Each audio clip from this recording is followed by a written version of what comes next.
Imagine 45 years of love, gone in a 2-minute call. When he kicked me out of the house, I quietly made a plan, and today you'll see how justice sat at the very desk where he humiliated me. My name is Eleanor Wright. For 45 years, I believed I had lived a good life.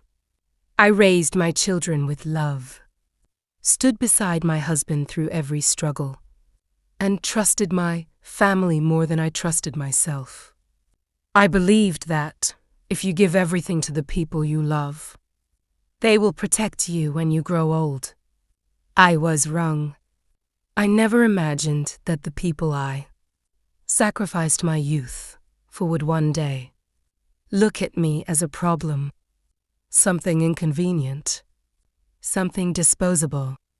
And yet, that's exactly what I became to my own family. After Richard's death, my life didn't collapse all at once. It dissolved slowly, quietly, like something melting without making a sound.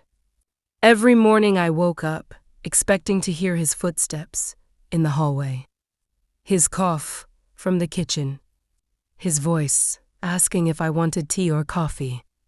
And every morning, the silence answered instead. Grief didn't scream, it settled. It sat beside me at the dining table, followed me into every room, and whispered doubts into my mind until even simple choices felt overwhelming. I was still living in the same house, but I no longer felt like I belonged to it. The world had moved forward, and I was stuck, holding memories that no one else needed anymore. That was when Daniel began to visit more often. At first, it felt comforting. He would sit across from me, listen patiently, nod slowly, as if every word I said mattered deeply. He spoke calmly, confidently, with the assurance of someone who had everything under control. He noticed things I had stopped noticing in paid bills, unopened letters, appointments I had forgotten. "Mom, you don't need this stress," he would say softly. "You've done enough in your life. Let me help." And in those moments, his concern felt genuine. It felt like love. I didn't see a grown man managing a situation. I saw my little boy stepping up for his mother. Over time, his help became involvement, and his involvement became authority. He suggested consolidating accounts. To make things easier, he offered to speak to lawyers, bankers, and insurance agents on my behalf because they talk too fast, and it's all confusing.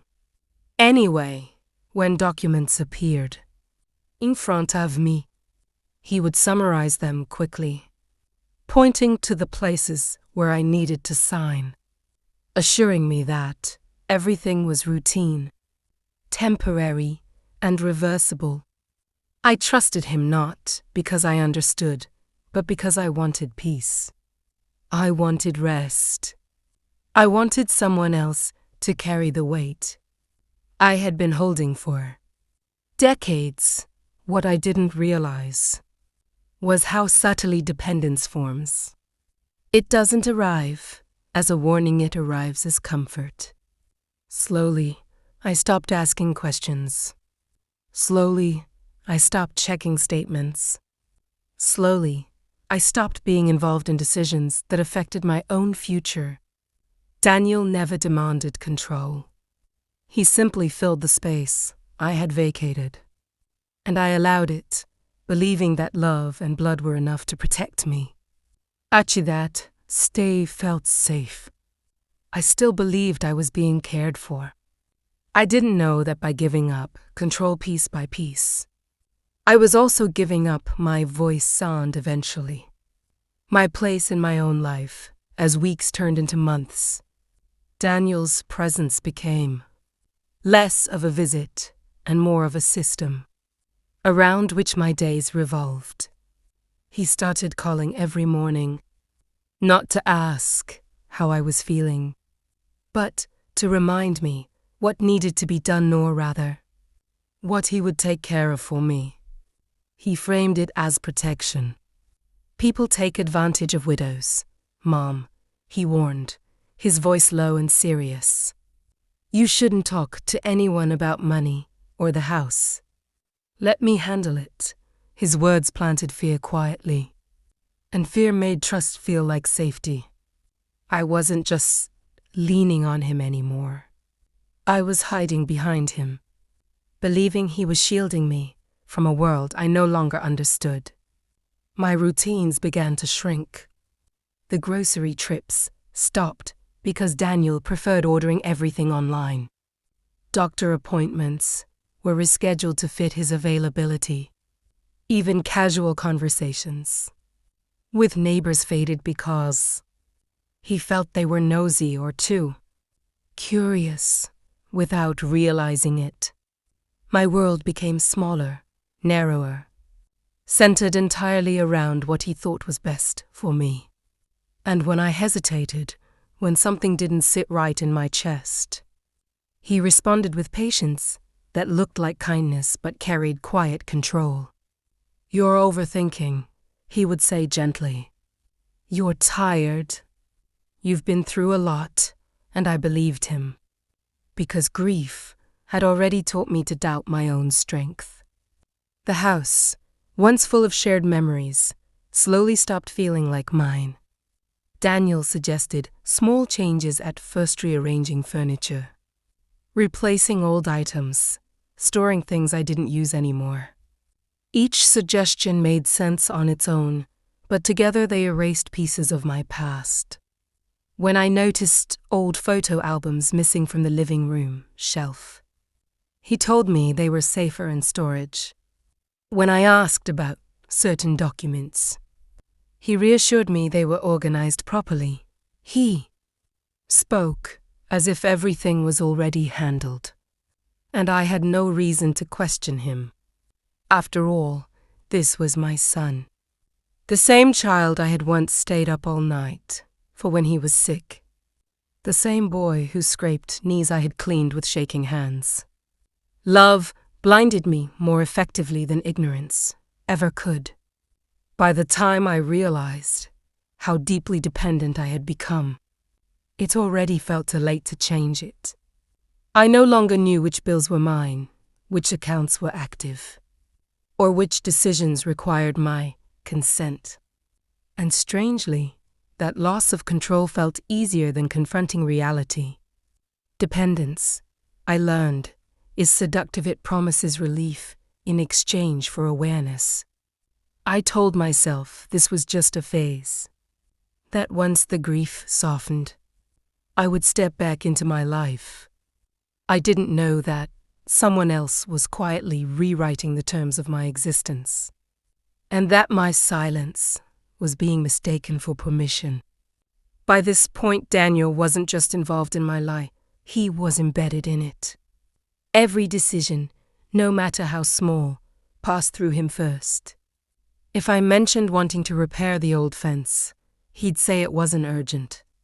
If I talked about repainting the house, he'd remind me how expensive contractors were these days. Slowly, I stopped suggesting things at all. It felt easier to let him decide, easier to avoid that subtle sigh he made whenever I questioned his judgment. He never raised his voice, never argued openly, but his disappointment carried weight. And so I complied, convincing myself that this was what support looked like in modern families. Children stepping in when parents grew weak. There were moments, small and fleeting, when something felt off. Once, while sorting through old drawers, I noticed a file missing documents related to the house, papers my late husband had always insisted we keep close. When I asked Daniel about them, he smiled calmly and said he had moved everything important into a secure folder. You don't need to worry about paperwork anymore, he said, placing his hand on my shoulder. That stress isn't good for you." His tone was caring, almost protective, yet it carried an unspoken finality. The conversation ended before it truly began. And I let it end because arguing felt exhausting and trusting felt familiar. Financial discussions disappeared entirely. I no longer knew how much was coming in or going out. Daniel told me it was better that way, that numbers would only confuse me now. He spoke often about responsibility, about how the world outside was ruthless and full of people, waiting to exploit vulnerability. Every warning pushed me further into his arms, further away from my own instincts. I started believing that independence was risky and dependence was wise. After all, wasn't this what parents worked toward all their lives? To raise children capable of taking charge. What I didn't realize was how carefully the balance had shifted. Trust had turned into authority, concern into control. My consent was no longer requested because it was assumed. And the most dangerous part was that nothing dramatic had happened, yet no argument. No betrayal, no visible harm. Everything looked normal from the outside, even loving. But beneath that surface, something essential was slipping away quietly. I was still living in my house, still calling it home, still believing I was safe unaware. That the foundation of that safety was already being rearranged without my knowledge. The first real discomfort didn't arrive as fear, it arrived as confusion. I began noticing how often Daniel spoke for me, even when I was present. If neighbors asked how I was doing, he answered before I could. If someone mentioned the house, he quickly redirected the conversation, laughing it off as if it were a sensitive topic I shouldn't worry about. At first, I told myself he was just being considerate, saving me from unnecessary explanations. But slowly, I realized I was being erased from my own conversations, reduced to a silent observer in matters that once defined my life. One afternoon, an old friend dropped by unexpectedly. She had known me for decades, knew the history of this house, the memories tied to every wall. As we sat in the living room, she casually mentioned how strong I looked, how independent I had always been. Daniel's smile tightened. Later that evening, he gently suggested I limit surprise visits. People gossip, he's coming. They misunderstand situations. And that can create problems. His words sounded logical, protective even, but something about the timing unsettled me. It felt less like advice and more like a boundary quietly being drawn around my world. The house itself began to feel different. Locks were changed for safety reasons. A security system was installed that only Daniel fully understood.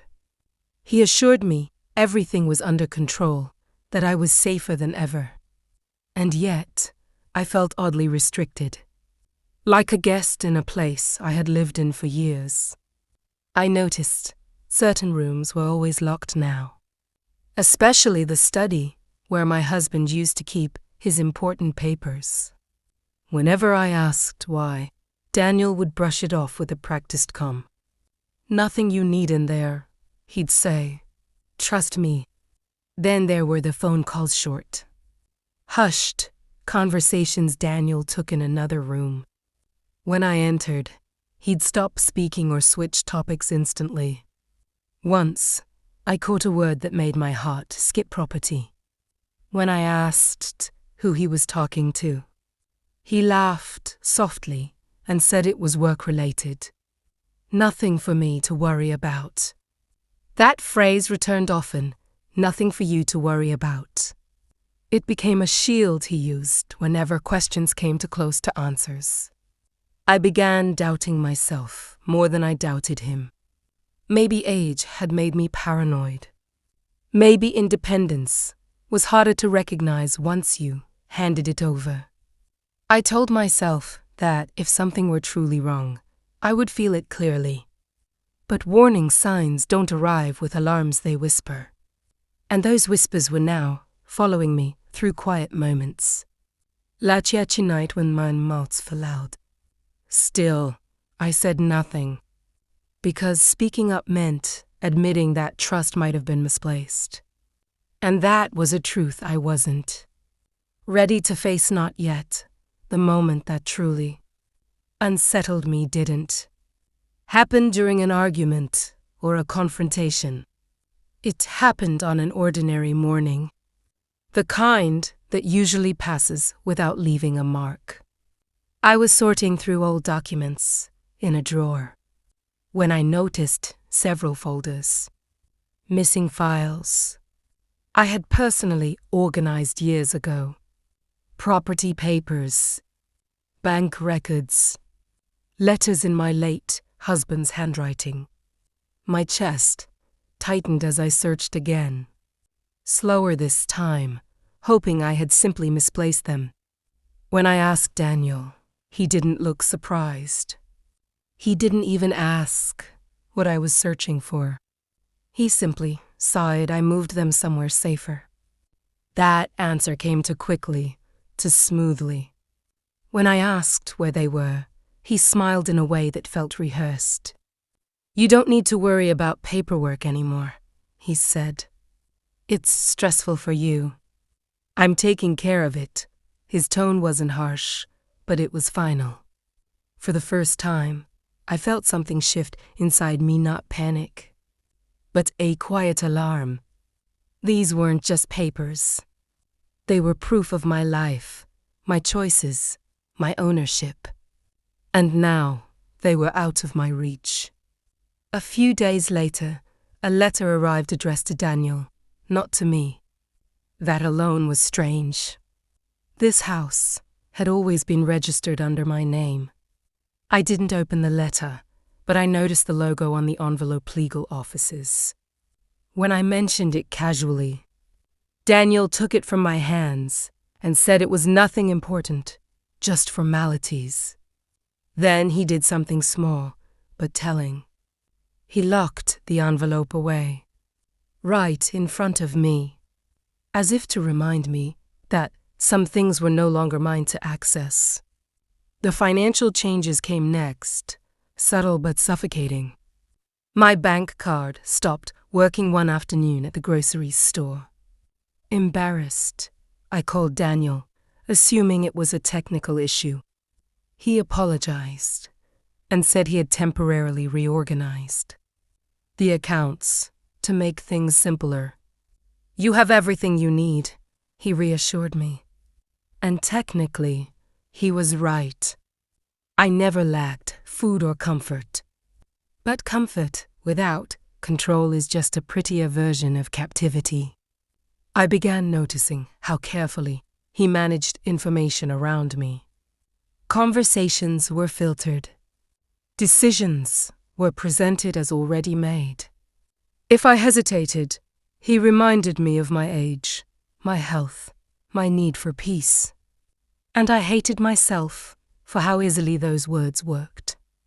Because somewhere along the way, I had allowed him to redefine my limitations until I could no longer tell which ones were real and which ones he had planted there. At night, sleep became difficult. Not because I was afraid of Daniel, but because I was afraid of my own silence. Every warning sign I ignored now lined up in my mind, forming a perpetuate and I didn't know. I told myself I needed proof, not feelings.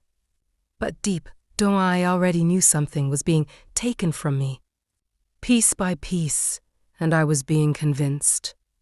To smile while it happened, the last warning, had been more than a whisper. It was a series of small avalanches that finally swept clean the thin crust of denial I'd been standing on. That morning I'd gone out with a single, normal errand in mind: drop off a check at the credit union and ask about a question that had been gnawing at me for weeks. Why my statements looked wrong. Standing in that tiny, fluorescent-lit lobby, flipping through a pile of printouts that didn't match the balances I remembered, the answer landed like a stone in my stomach. Several large transfers, recent withdrawals that had no receipts, and a signature that looked eerily, hauntingly familiar.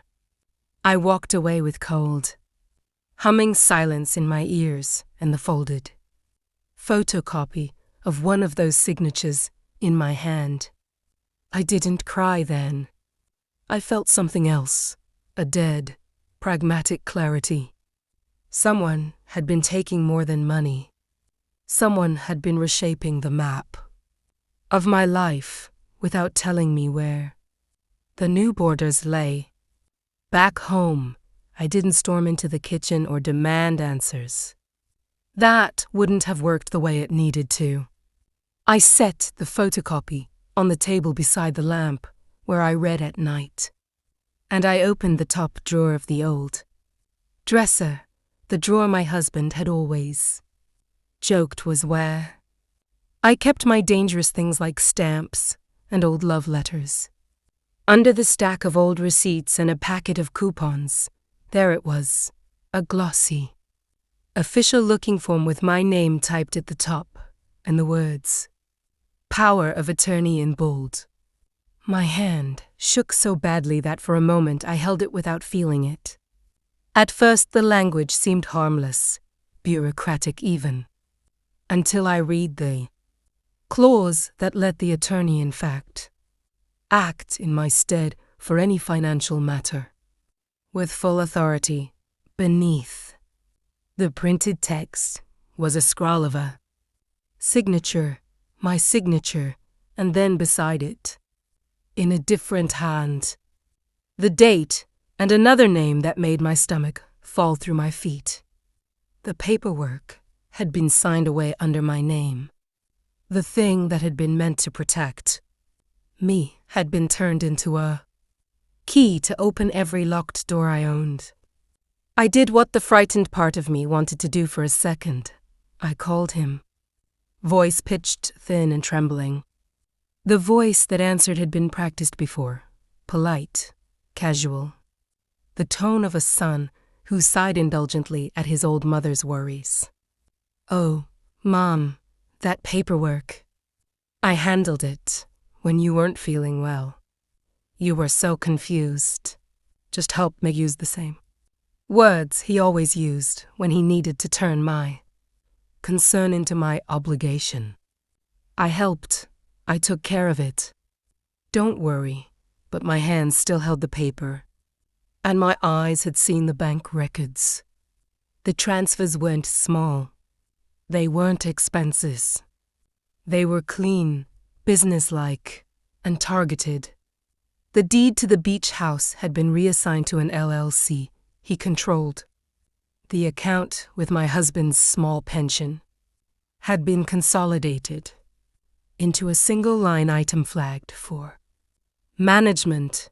There were emails, quiet, terse confirmations that I found on the laptop when I opened the bookmarked folders he'd left for tax stuff.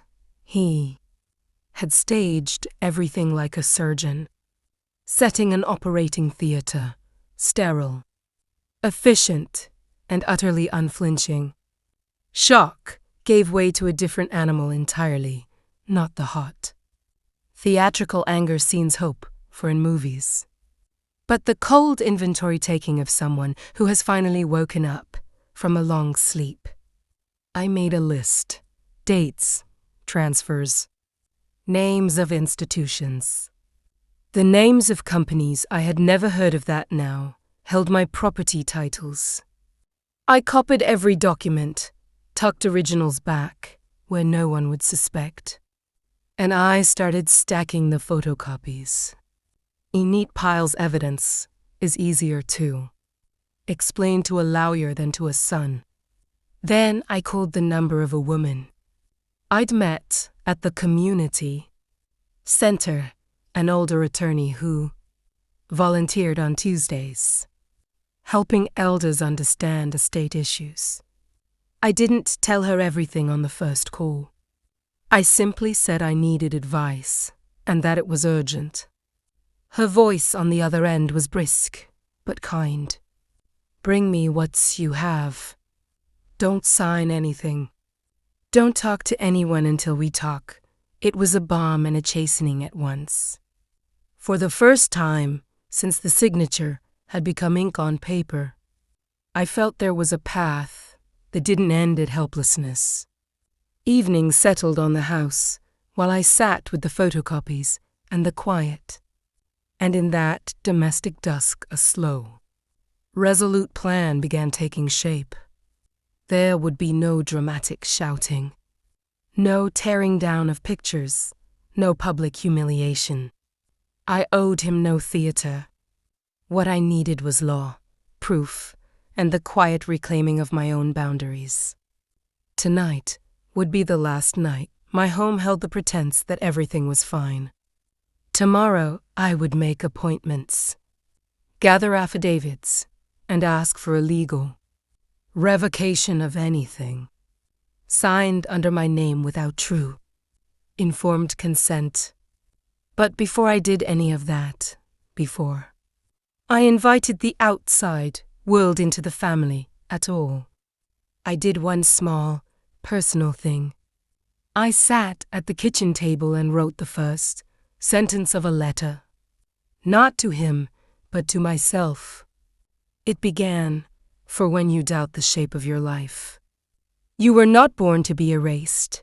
That line was a promise, and something about writing it made my hands steady. I folded the paper, slid it into a drawer next to the manila envelope with my husband's old receipts, and closed the drawer with a soft, deliberate click. The final confirmation of his betrayal had landed. The next move would be careful, quiet, and all mine. The truth didn't arrive as a single explosion. It unfolded like a slow curtain lift, each inch revealing a scene I hadn't prepared myself to watch. I sat across from the attorney, in a small office that smelled faintly of paper and lemon polish, my documents laid out in a precise grid that made the chaos of them feel almost manageable. She didn't raise her voice or widen her eyes. She simply traced timelines with a pen and asked careful questions. Dates aligned, signatures matched, transfers clustered around moments when I'd been distracted by grief, illness, or trust. When she finally leaned back and said, "This wasn't assistance, this was control," the words cut cleanly through the fog of living. In control, it reframed everything. The constant offers to handle it, the gentle insistence that I didn't need to see statements anymore. The way my questions were met with soft laughs and assurances that made me feel old for asking. Betrayal wasn't loud. It was administrative. I left that office with a folder heavier than it had been when I arrived, not with paper, but with certainty. On the drive home, memories reordered themselves like files being resorted by a ruthless system. The dinner's on, sitting at the head of the table just to make things easier. The way he'd spoken to bank clerks for me, over me, smiling as if I were a cherished inconvenience. The time he'd discouraged me from meeting an old friend who stressed me out, which I'd accepted as care instead of what it was, isolation. Each memory found its place in a new narrative. And the new narrative had a name: betrayal. Not the melodramatic kind people expect, but the practical, paperwork-driven kind that drains a person without leaving bruises. That night, I confronted the most difficult realization of all, not about him, but about myself. I had confused proximity with loyalty, attention with love. I had mistaken his fluency in my life for devotion to it. The house felt different as I moved through it, as if walls had shifted slightly inward. Not threatening but instructive, reminding me that safety isn't the absence of conflict. It's the presence of agency. I sat at the desk, where my husband once balanced checkbooks with careful pride, and I felt grief rise not just for him, but for the version of myself that had tried to honor his memory by avoiding confrontation. I understood then that silence hadn't preserved peace. It had subsidized deception. The next day delivered the final proof, the one that made denial impossible. A certified letter arrived, formal, impersonal, confirming a change in ownership status for a property I knew by heart. The beach house. The place of summers and scraped knees, of quiet mornings and loud dinners. The letter didn't mention sentiment. It cited entity names and legal authority, stamped with dates that overlapped my hospital stay the previous year. I held the envelope with a steadiness that surprised me. This was the reveal, the clean line where intent crossed into action. He hadn't just borrowed authority. He'd exercised it in ways that severed me from my own history. The betrayal wasn't abstract anymore. It had an address. When I asked him to come by that evening, I didn't accuse. I invited. The kitchen light cast familiar shadows as he took his seat. Comfortable, confident, already halfway through an explanation he hadn't been asked to give. I let him speak. I watched how his words curved around responsibility, how concern was deployed as a shield. And then I placed the folder on the table between us and opened it slowly, page by page. The room changed. His voice faltered not from remorse, but from calculation. "You wouldn't understand," he said finally. The sentence he'd used so many times before. That was the moment the betrayal fully revealed itself, not in the documents, but in the certainty that he believed understanding was optional because consent, to him, had always been implied. I didn't raise my voice. I didn't cry. I named the facts, one by one, and told him we would continue this conversation with counsel present. The reveal wasn't a confrontation meant to wound. It was a declaration meant to end ambiguity. As he left, the house didn't feel emptier. It felt reclaimed. Betrayal had been exposed to light, stripped of its quiet efficiency. And with that exposure came the beginning of something else, not revenge. Not punishment, but resolve. The next phase wouldn't be about what he'd taken.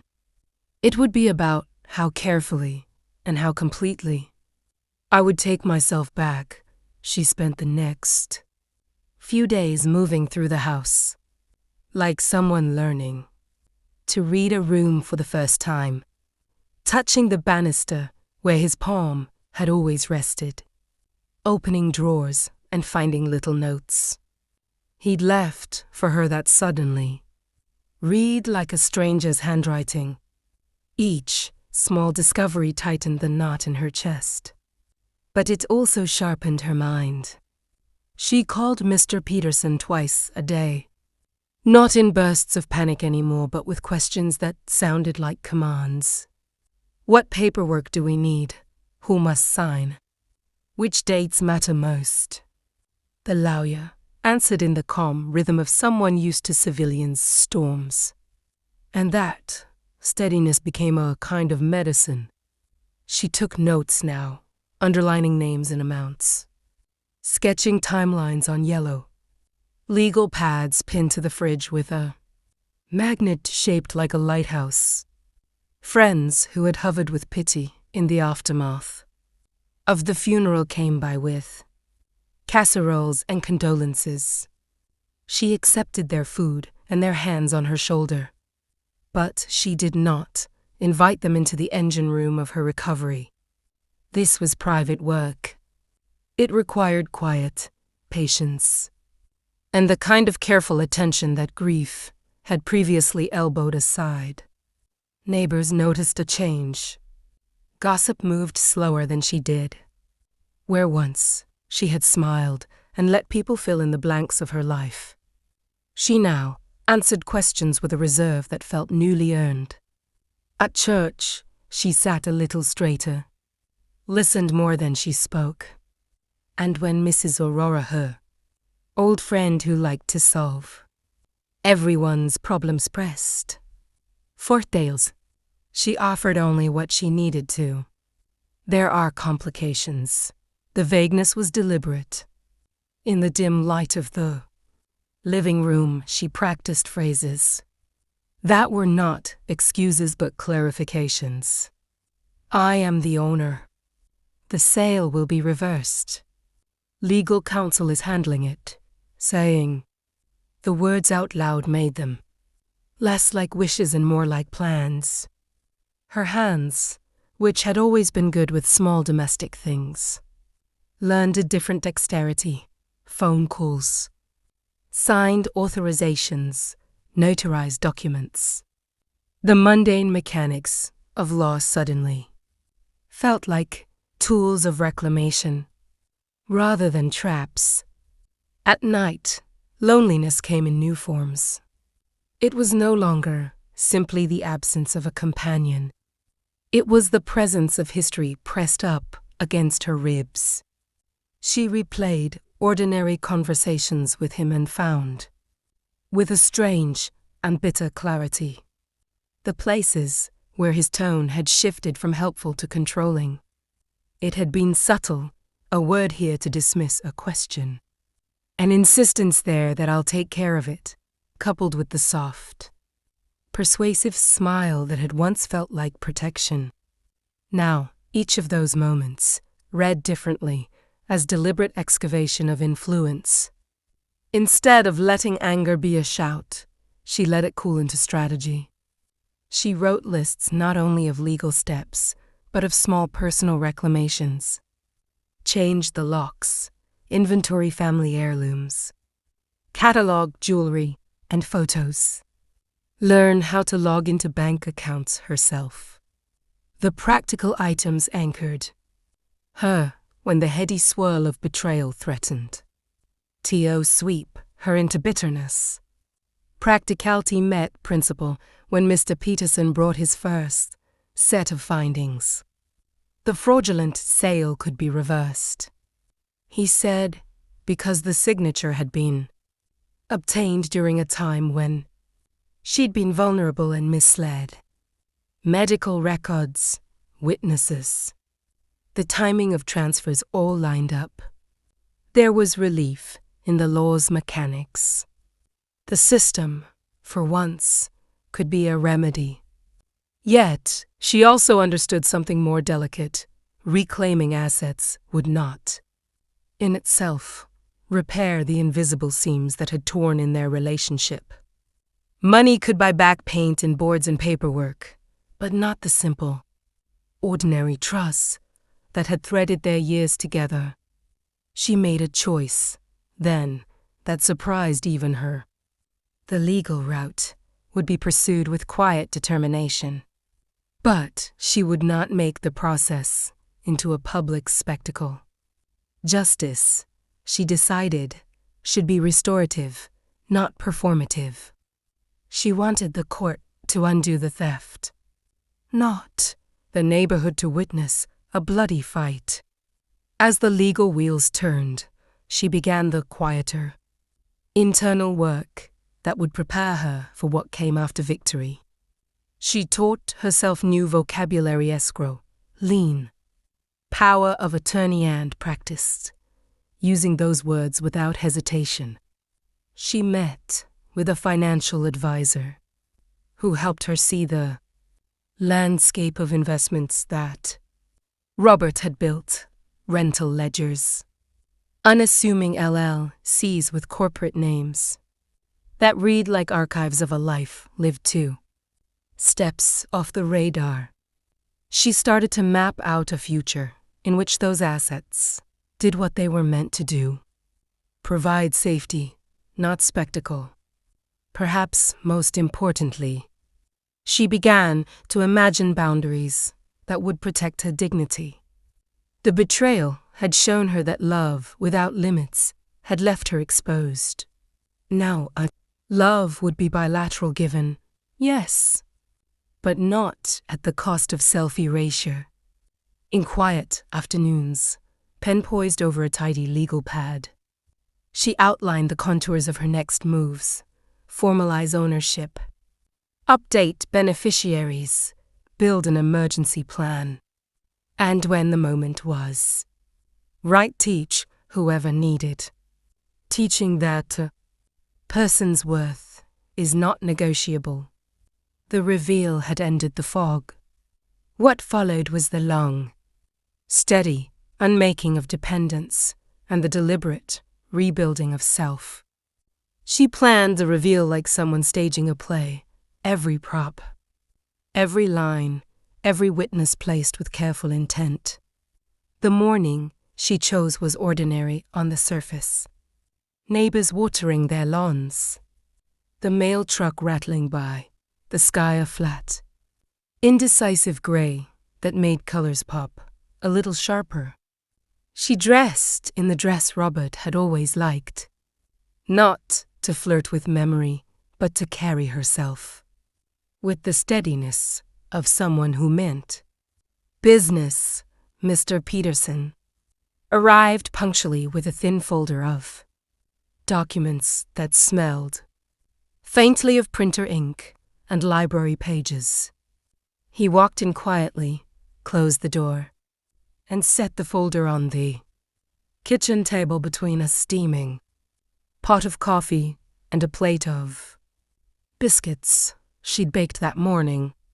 Everyday things that made the moment feel less like an ambush and more like an honest accounting. She had invited only the people she trusted: Bernice, whose presence cut through pretense like a judicial gavel; Aurora, who knew the neighborhood's gossip but kept confidences; and one discreet representative from the bank to explain the paper trail. The arrangement was deliberate: witnesses who could testify not just to facts, but to the moral weight of what had been done. When she slid the first page across the table, Angela's face read the legalese like a foreign language, and then, line by line, comprehension began to bloom into disbelief. The documents were tidy and devastating: deeds, transfer notices, bank ledgers showing movements that didn't match what Angela had claimed, emails where Edward had suggested quick sales and helpful signings, the notarized forms that had been signed in a fog of grief. Mr. Peterson spoke in a lawyer's calm, explaining how the sale of the beach house had been legally nullified because the power given to Angela had been obtained under false pretenses, how the truck's transfer could be reversed, how the property titles had always been in Robert's company and, by law, reverted to her. It wasn't theatrical cruelty, it was the slow unspooling of truth. Precise and unarguable. Angela's mouth moved without sound at first. Then she asked for time, for proof, for explanations that might stitch the seams back together. But the evidence required no stitches. It laid a straight course through the cloud of excuses and set the record where records belong, in black and white.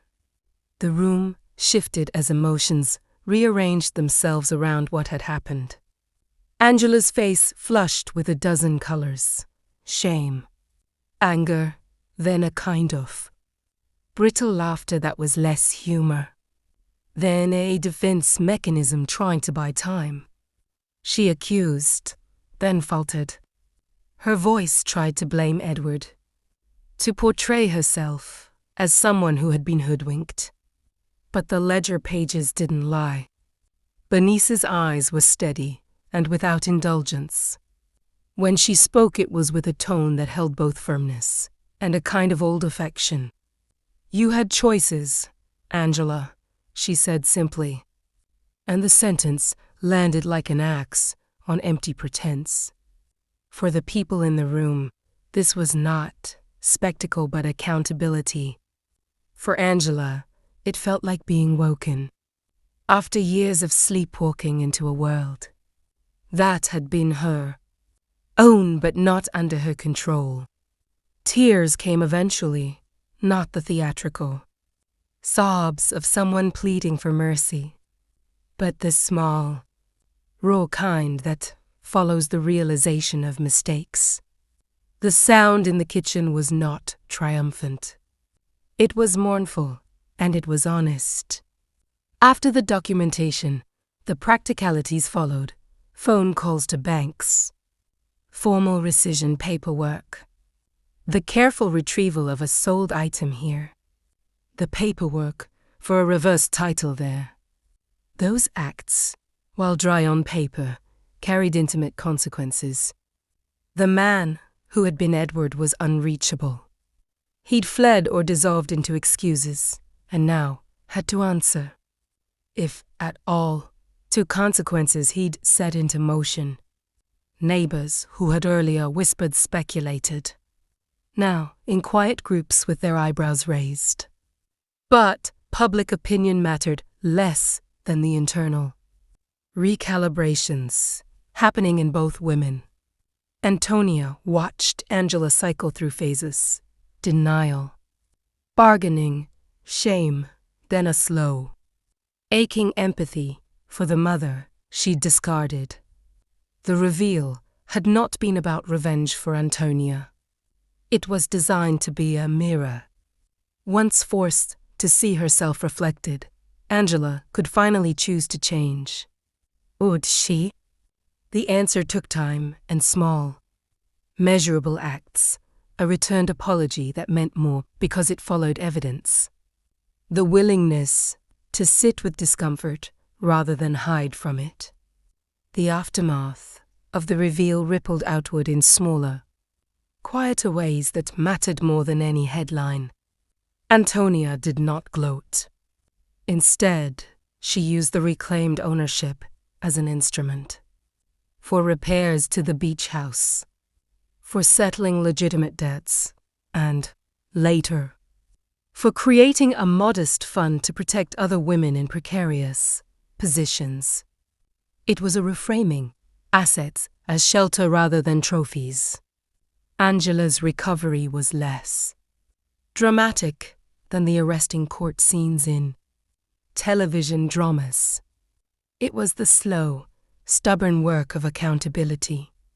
She took a job that humbled her, paid back debts when she could, and attended meetings with a lawyer who helped untangle forged signatures and clarified that forgiveness did not erase responsibility.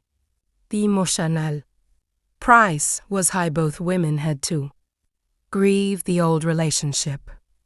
But the foundation it left was steadier. Trust, Antonia discovered, could be rebuilt only when honesty and limits replaced performative love. Before the day ended, Antonia sat alone on the porch with a cup of tea and a notebook. She wrote down the lessons she'd learned, not as judgments to fling at others but as guidelines to live by. Never let dependence erase your agency. Keep your name on the deeds. Teach the next generation that dignity is earned, not given away. And, crucially, that love sometimes asks for hard choices so that the people we care about don't live in a loop of self-destruction. The reveal had closed a chapter of being unseen and undermined. It opened the long, quiet chapter of reconstruction. In time, the house smelled like biscuits again. But this time the warmth wasn't a mask. It was a small, honest hearth around which two women, newly redefined, could sit and decide how to live with integrity. The moment the legal documents were in safe hands, Antonia exhaled quietly and retreated into the sanctuary of her own thoughts. She had to act carefully. Any premature revelation could undo weeks of subtle guidance she had woven around. Angela, sitting at the kitchen table, she opened her laptop and began mapping out the sequence of actions she needed to take. Each debt had its own timeline. Each creditor a personality that could be navigated differently. She made lists, color-coded risks, and drafted letters in her mind, imagining every possible reaction Angela might have if she ever suspected the truth. It was painstaking, almost like preparing for a chess match where every move had to be anticipated 3 steps ahead.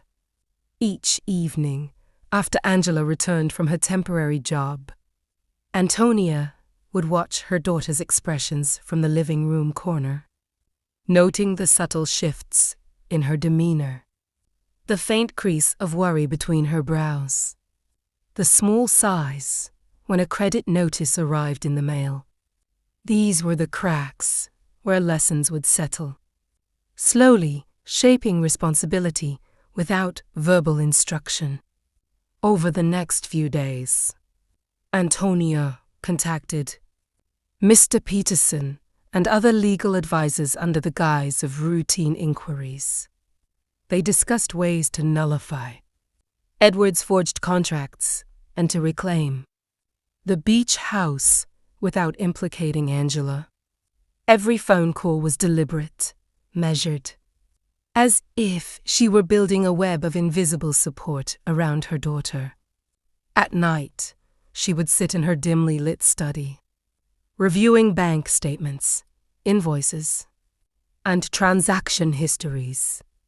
Each figure, each note, became a piece in the puzzle of justice she was assembling silently. The challenge wasn't just legal. It was psychological. Angela needed to hit rock bottom to fully understand the consequences of her past choices. But Antonia couldn't allow real harm to touch her financial or emotional. It was a delicate balance, one that required patience, precision, and emotional restraint. Meanwhile, Angela continued her daily routines, oblivious to the fact that the net of security was being woven around her. She argued with buyers over jewelry prices, hesitated over each financial decision, and felt the pinch of responsibility for the first time in her life. Antonia observed these moments quietly, never intruding, letting her daughter wrestle with discomfort and accountability. Every misstep, every hesitant decision was a lesson being absorbed internally. Antonia knew that teaching through suffering was harsh, but necessary. Her holly wasn't to score immediately. It was to prepare the environment so Angela could rise on her own. Guided by invisible hands, the house became both a classroom and a sanctuary, a place where lessons were imparted not with words, but through circumstances carefully controlled. Even during ordinary interactions, Antonia's mind was calculating, planning. When Angela asked for advice on whether to sell a piece of jewelry or how to negotiate a loan, Antonia would give neutral responses, often redirecting the question back to Angela's own reasoning. "What do you think is fair?" she would ask, encouraging independent thought. Every decision Angela made, right or wrong, was shaping her understanding of consequence and accountability.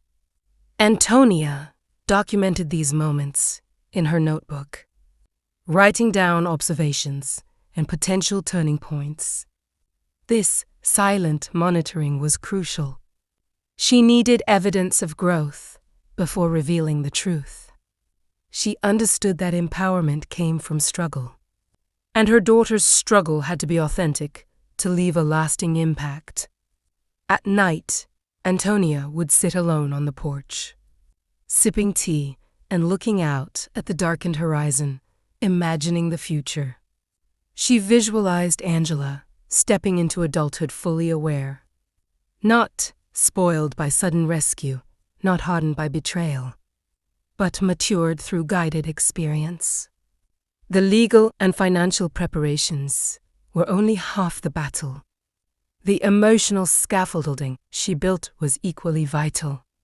She rehearsed her future conversations with Angela, anticipating questions and potential emotional reactions, planning how and when to reveal certain truths.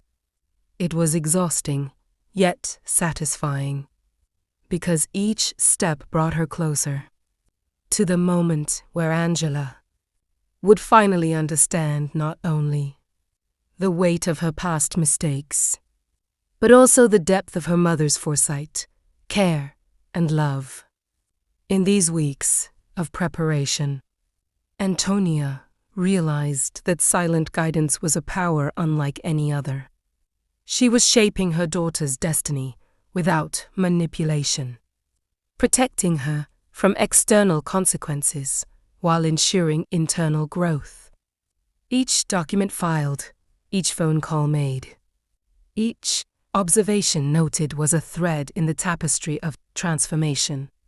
Angela remained unaware, struggling through her newfound responsibilities, while Antonia's invisible hand gently orchestrated a rescue that would arrive not as a gift, but as a lesson learned and a triumph earned.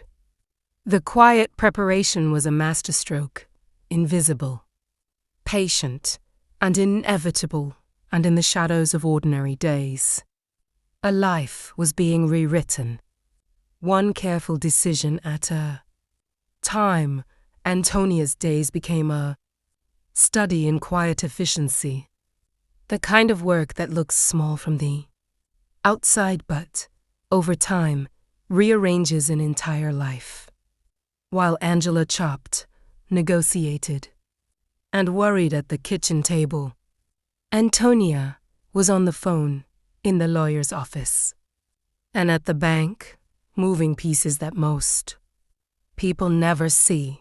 Mr. Peterson filed motions to nullify the fraudulent sale of the beach house and opened inquiries into the power of attorney that had allowed the truck to be sold.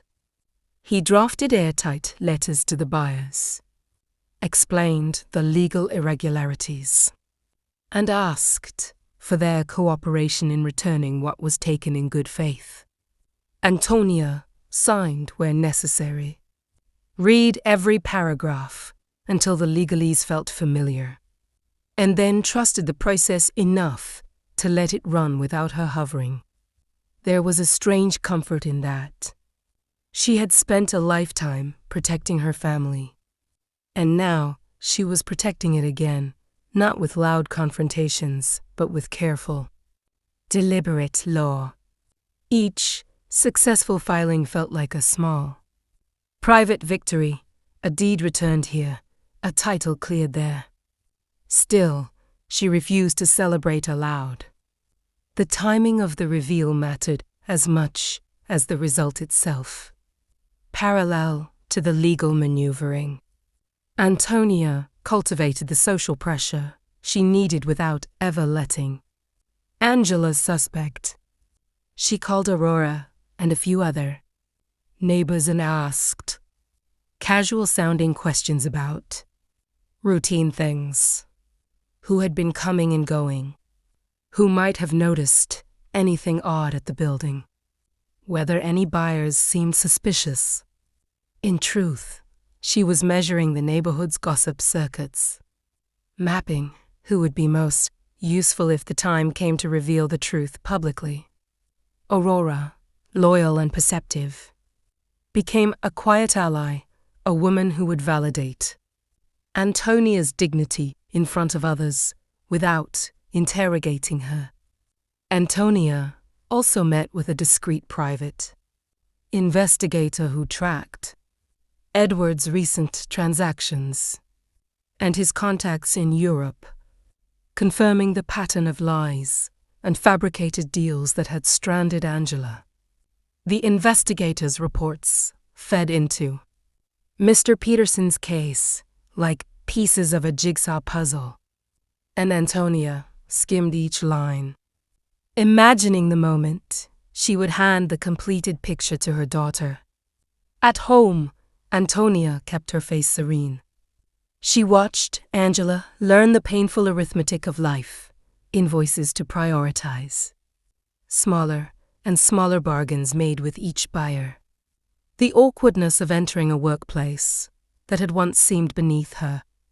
Antonia resisted the urge to step in when Angela hesitated over whether to accept an offer at the pawn shop or wait for a better appraisal. Antonia would answer with a question instead of a solution. What does your gut say? Forcing Angela to practice decision-making under pressure. But Antonia's restraint had boundaries. When the bank called asking for immediate proof to stop a foreclosure threat, Antonia quietly arranged a temporary hold through an emergency filing submitted by Mr. Peterson. She would not let the lesson become permanent damage. Those small rescues were surgical, not indulgent, designed to prevent irreversible ruin while still allowing Angela to feel the sting of consequence. Antonia's hand was always there, invisible and precise, intervening only enough to keep the lesson educational rather than catastrophic. The day the eviction notice was delivered to Angela's building, Antonia felt a strange mix of adrenaline and grief. She had instructed Mr. Peterson to hold the notice until the legal groundwork was secure. Now, with the buyers coerced into returning the beach house sale and the forged documents tied to Edward exposed, the notice served less as punishment and more as a teaching instrument. Antonia imagined Angela's face as the doorman handed her the white envelope. First confusion, then fear, then the slow, dawning realization that her world had been made fragile by choices she'd shrugged off as permanent right.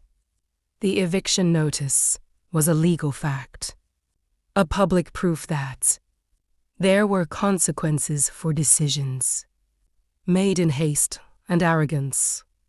But Antonia also set into motion the next stage. Mr. Peterson simultaneously opened the path to reclaim the property and the truck, and prepared the evidence that would completely exonerate Angela from Edward's fraud once she had learned the lesson he needed to learn. In short, Antonia made sure the pain had a limit and the lesson had a structure. Evenings were the hardest. After the day's legal progress, calls, filings, agreements with buyers, bank holds. Antonia would return home and find Angela at the table, face tired but stubborn, sometimes laughing weakly at a memory from before, and sometimes staring blankly at a bill. Watch esse fatigue magi. Antonia's chest ached in ways legal victories could not touch. She would pour tea, sit across from Angela, and let small, ordinary kindnesses be the balm for the quiet wounds she'd allowed. Those domestic moments were deliberate, a warm cup, a question about a simple dish, a story about Robert that never felt preachy but reminded Angela of roots. Antonia learned to balance sternness with tenderness, to let Angela own her mistakes while also reminding her she wasn't abandoned to them. The moral architecture of the plan depended on this emotional scaffolding. Without care and consistent presence, lessons can harden into resentment. Antonia wanted growth, not bitterness. As the legal wheels turned and the neighborhood murmured with speculation, Antonia refined the timing for the reveal. She prepared the final meeting with Mr. Peterson, where she would lay everything out for Angela.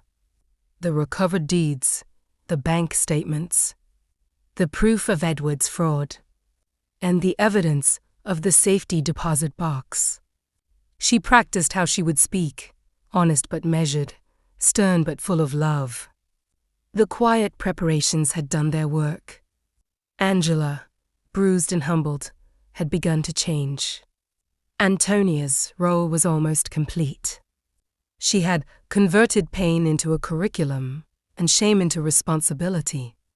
Now, all that remained was the careful unmasking, the moment when the invisible scaffolding she would become visible and, with it, the chance for reconciliation that was earned. Not given, Antonia spent the next days moving like a quiet conductor behind a curtain, careful with the tempo and the entries so that, when the moment came, every chord would ring true. She checked and double-checked paperwork with Mr. Peterson, making sure the chain of evidence was airtight and that every signature, every notarized statement, and every ledger entry would read clean and indisputable. Legal victories are fragile if presented clumsily, so she insisted on neat folders, summarized timelines, and copies for Angela to hold in her own hands, not to be overwhelmed by mountains of paper, but to see the facts plainly. She rehearsed the order in which the documents would be revealed.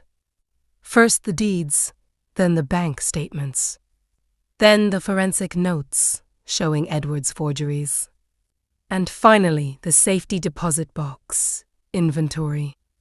Each item had been timed to deliver not just proof, but à son une séquence, the slow burn of revelation rather than a spectacle, so Angela's shock could unfold into understanding rather than denial. At home, Antonia cultivated the ordinary meals, small talk, the ritual of tea at 3. These were deliberate choices. She wanted Angela to keep recognizing the small, domestic comforts, even as the bigger truths were being prepared.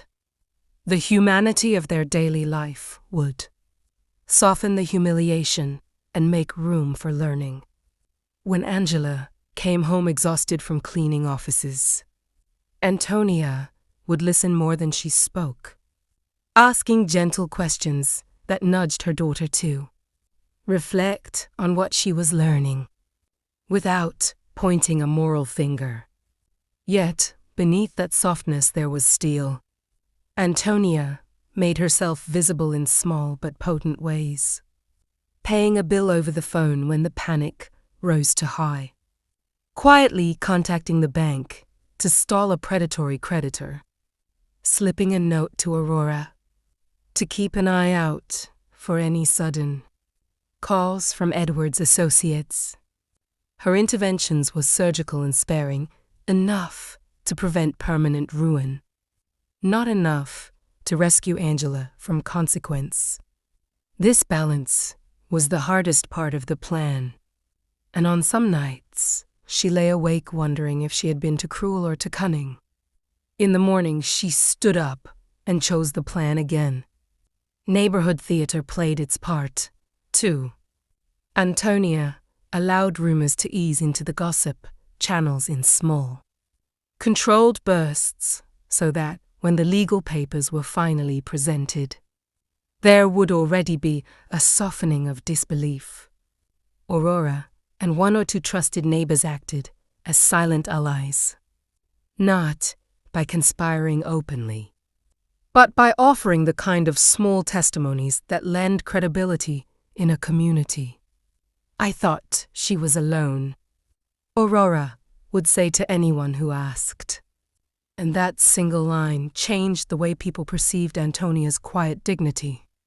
Antonia refused flattering lies. The goal was respect, not pity.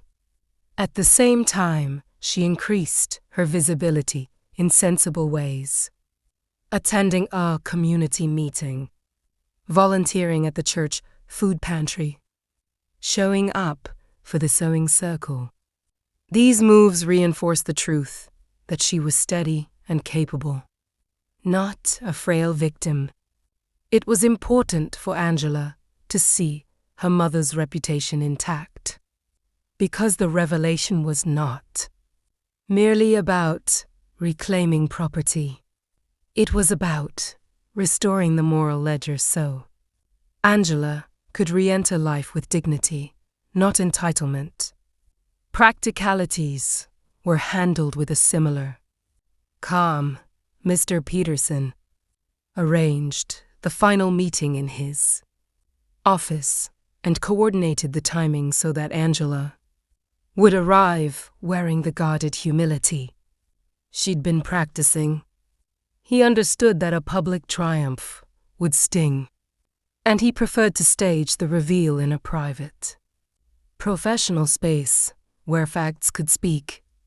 Antonia asked for a small ritual beforehand, to sit for 15 minutes alone in the lawyer's waiting room, to steady herself and collect the words she would use. She rehearsed phrases that were true but not punitive. "I wanted you to understand. I could have fixed this sooner, but you needed to learn. I love you enough to let you grow." These were not lines written for effect. They were the scaffolding for a conversation she knew would be raw. She also prepared for the possibility that Angela might respond with anger, disbelief, or retreat. She arranged for Aurora and Mr. Peterson to stay after the initial meeting so that support would be immediately available if things went badly. Antonia had learned that mercy without preparation can collapse into enabling. Firmness without compassion becomes cruelty. She wanted the delicate middle path.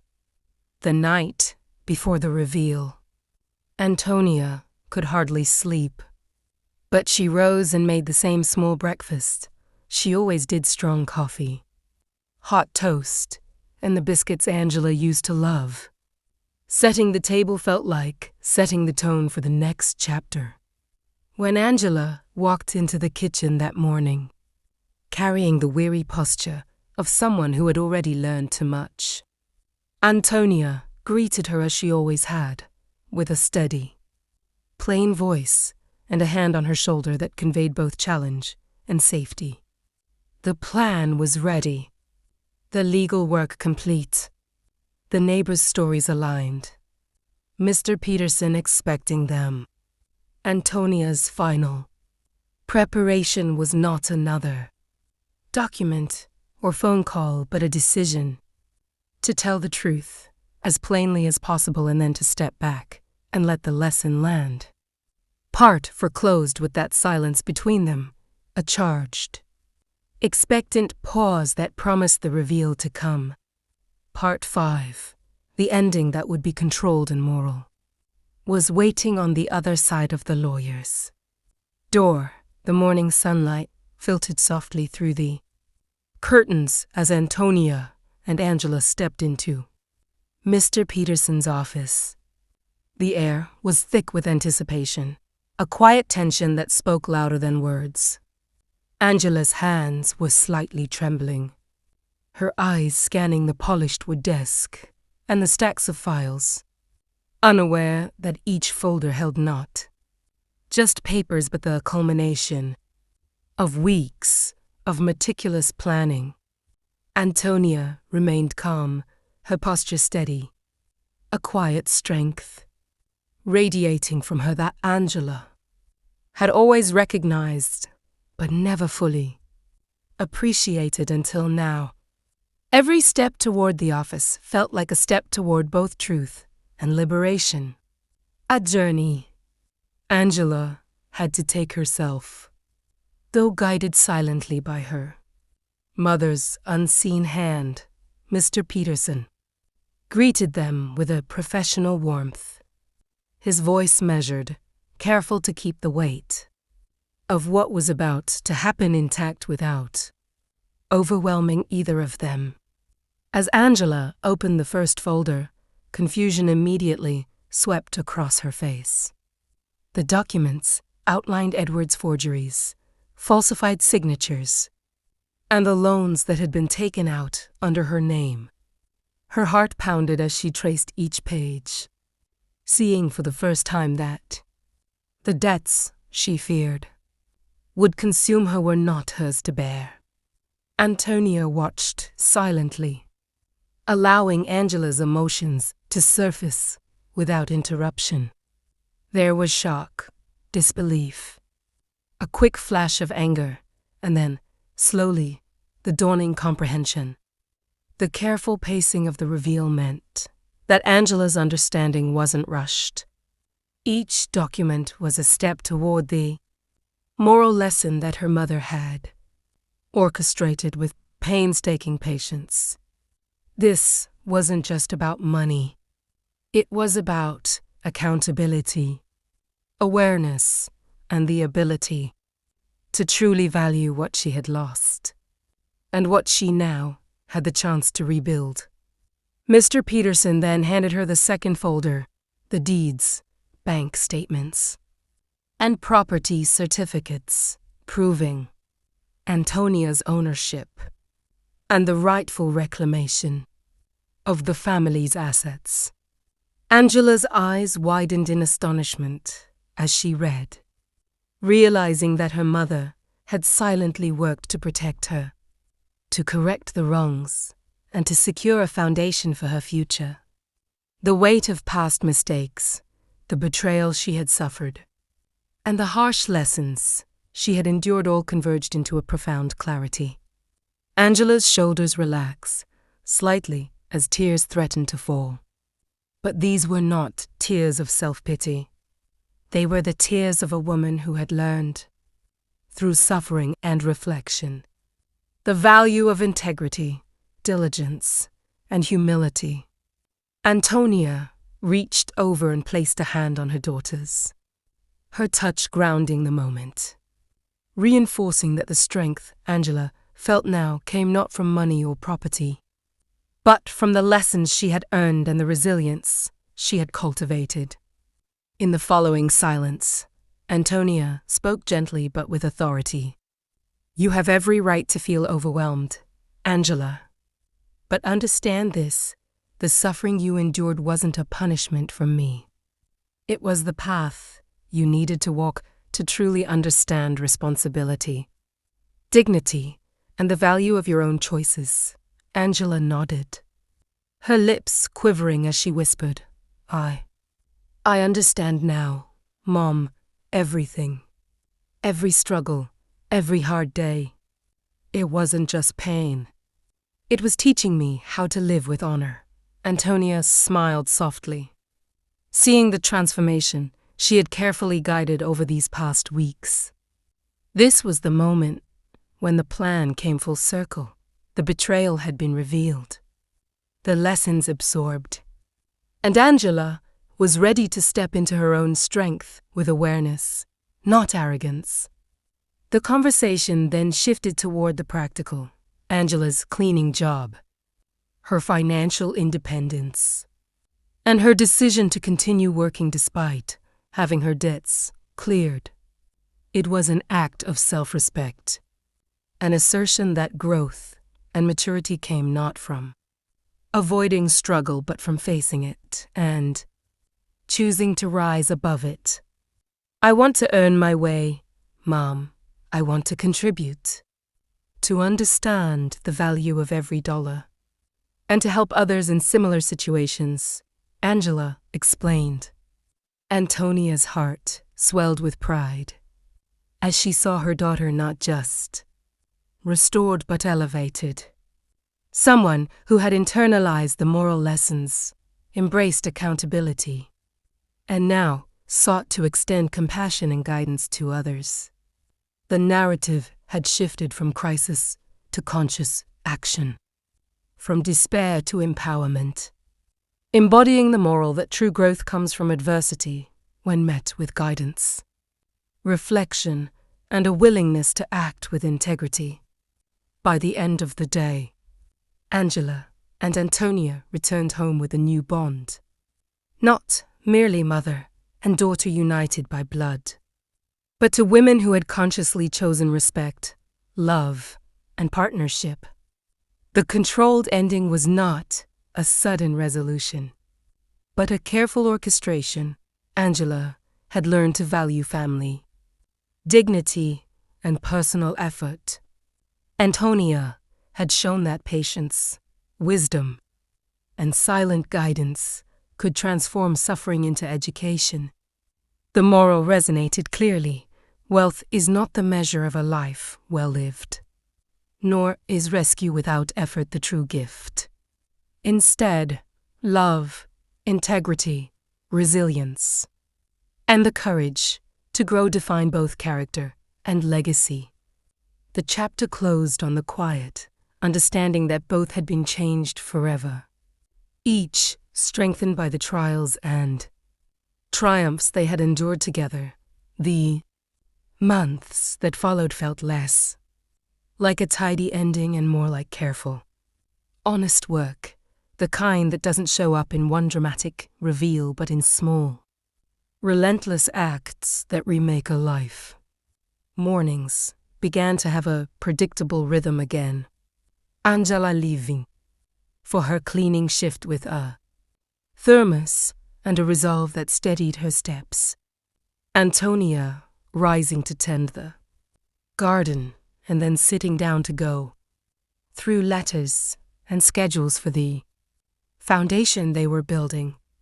The house that once felt cavernous after the arrest and revelations slowly filled with purposeful noise, the hum of a sewing machine in the spare room where volunteers mended donated clothes, the low chatter of women trading recipes and stories around the kitchen table, the tinny laughter of a child who came in for temporary shelter. The quiet triumph here was not about money reclaimed or doors locked. It was about dignity restored through work, routine, and the knowledge that consequences had taught something real. Both women discovered that peace is not the absence of trouble, but the presence of boundaries and meaning. Setting up the shelter, and the small foundation turned out to be a boot camp in humility and logistics. Antonia learned to read grant applications.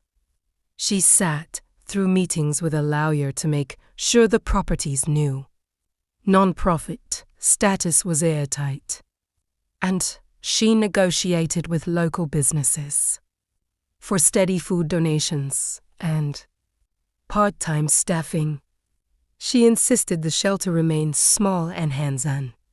No big glossy bureaucracy, Just a house with warm sheets, honest meals, counseling sessions, and a workshop room where survivors could learn trades and build.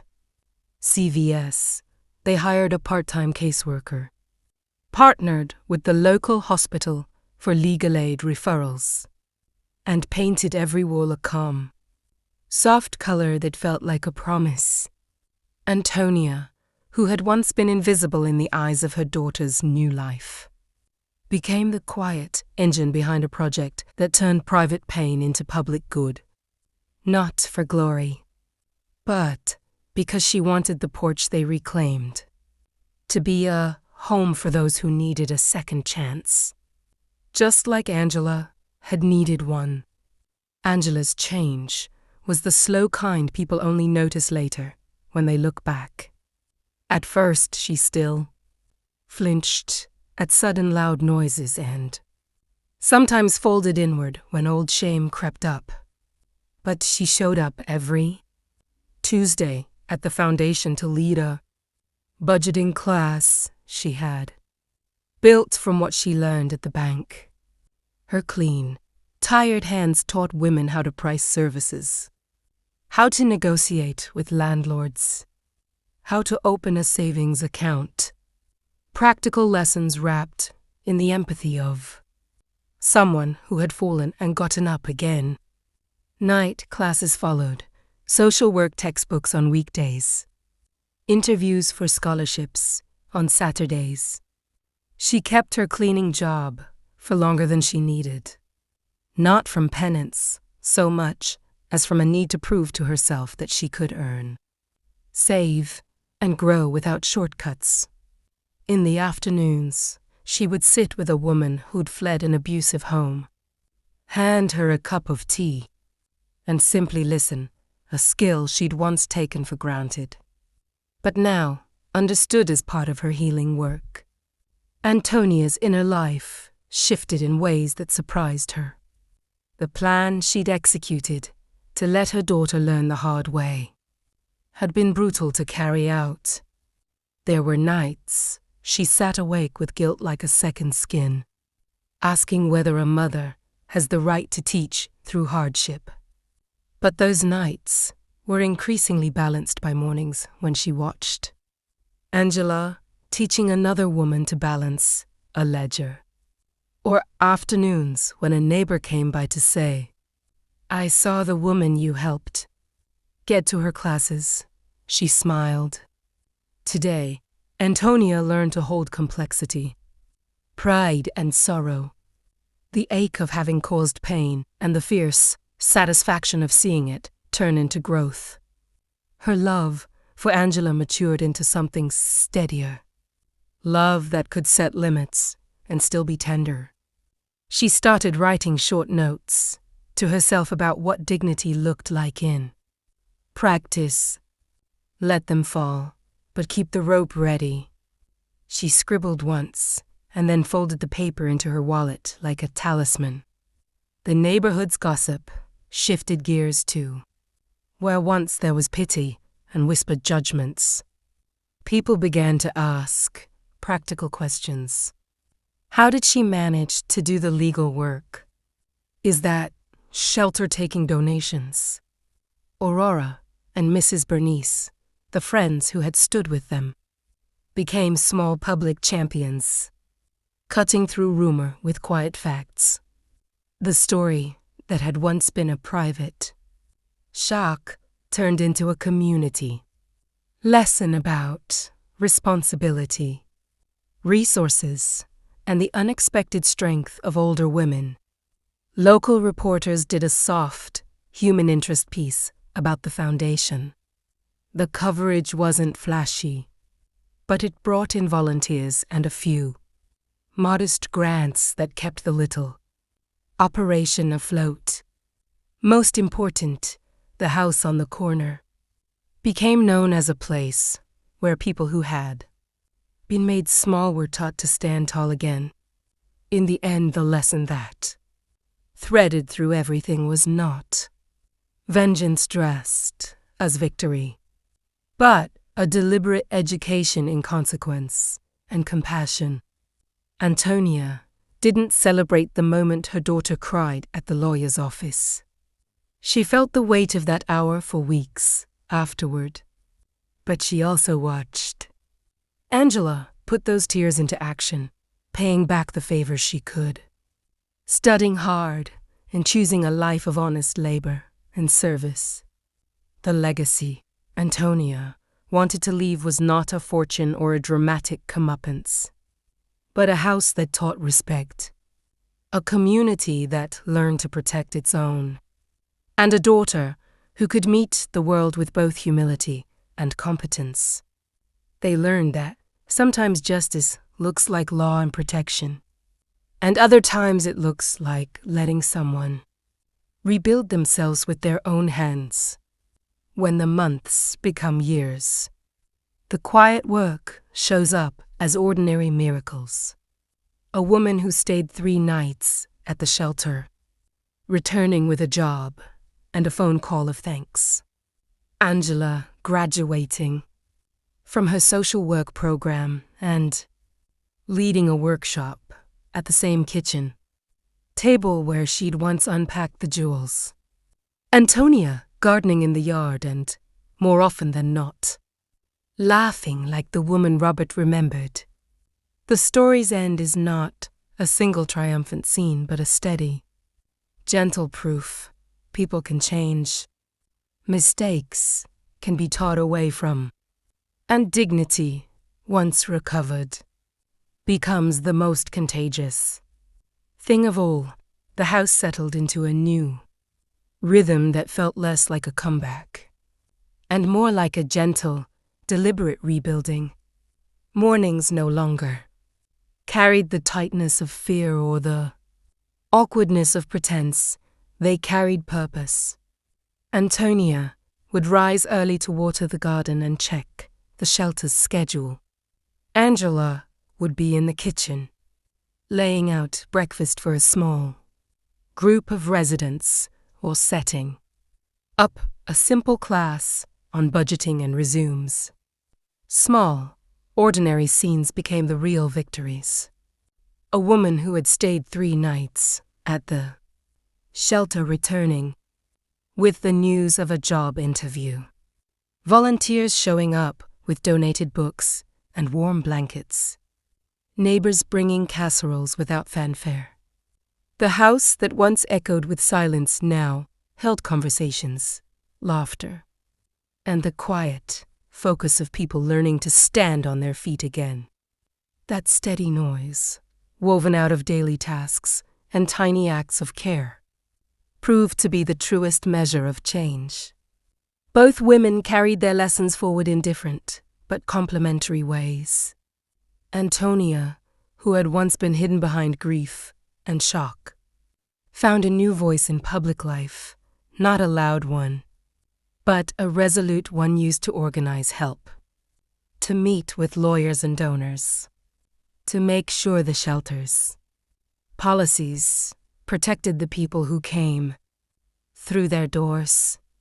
She discovered that power could be exercised gently by listening, by showing up, by insisting that dignity come before pity.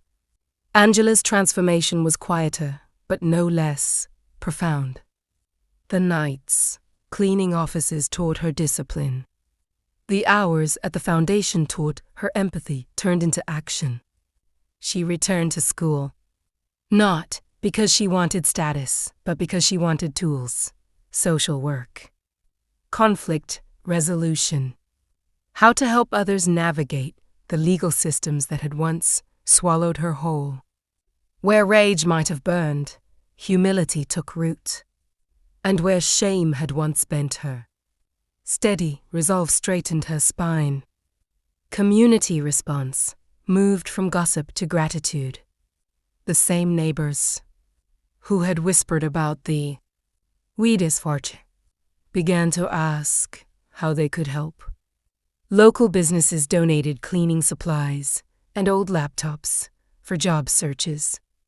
A retired nurse offered weekly counseling sessions at the shelter. A small church group organized weekend classes. People began to see Antonia and Angela not as a scandal or a cautionary tale, but as a resource, as proof that you could rebuild without pretending. Mrs. Bernice and Aurora remained. Constance, steady friends whose presence made the transition feel less lonely. Their loyalty showed the audience of the story that safety often grows from the least glamorous places, long-standing friendships, neighborhood kindness, and the consistent work of those who refused to look away. The moral wasn't theatrical. It was practical and kind of uncomfortable. Antonia's decision to let her daughter hit rock bottom was painful and complicated, and not an easy moral to hand out like a neatly wrapped lesson. But the outcome, a daughter who chose to work, who chose study over easy spending, who chose to help others with what she had learned, argued for the idea that sometimes the hardest acts of love are the ones that force someone to meet themselves honestly. Justice in this story didn't look like revenge or humiliation. It looked like consequence, accountability, and the restoration of dignity. Antonia didn't celebrate the suffering she'd watched. She bore that cost as a private weight. What she did celebrate, and wanted the story to show, was the way true growth revealed itself in steady habits, in generosity given without show, and in relationships rebuilt on respect rather than obligation.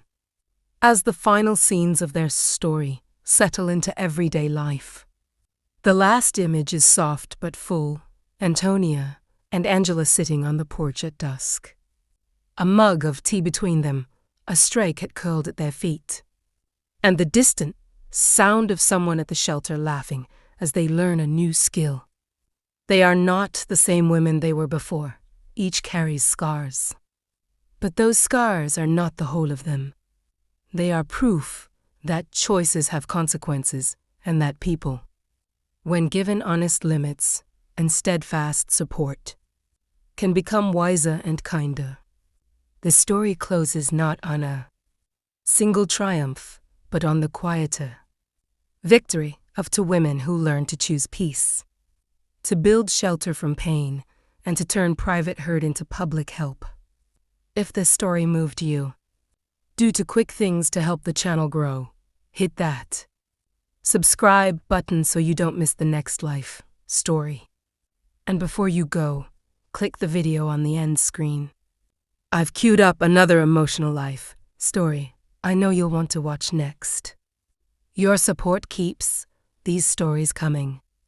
Thank you for listening.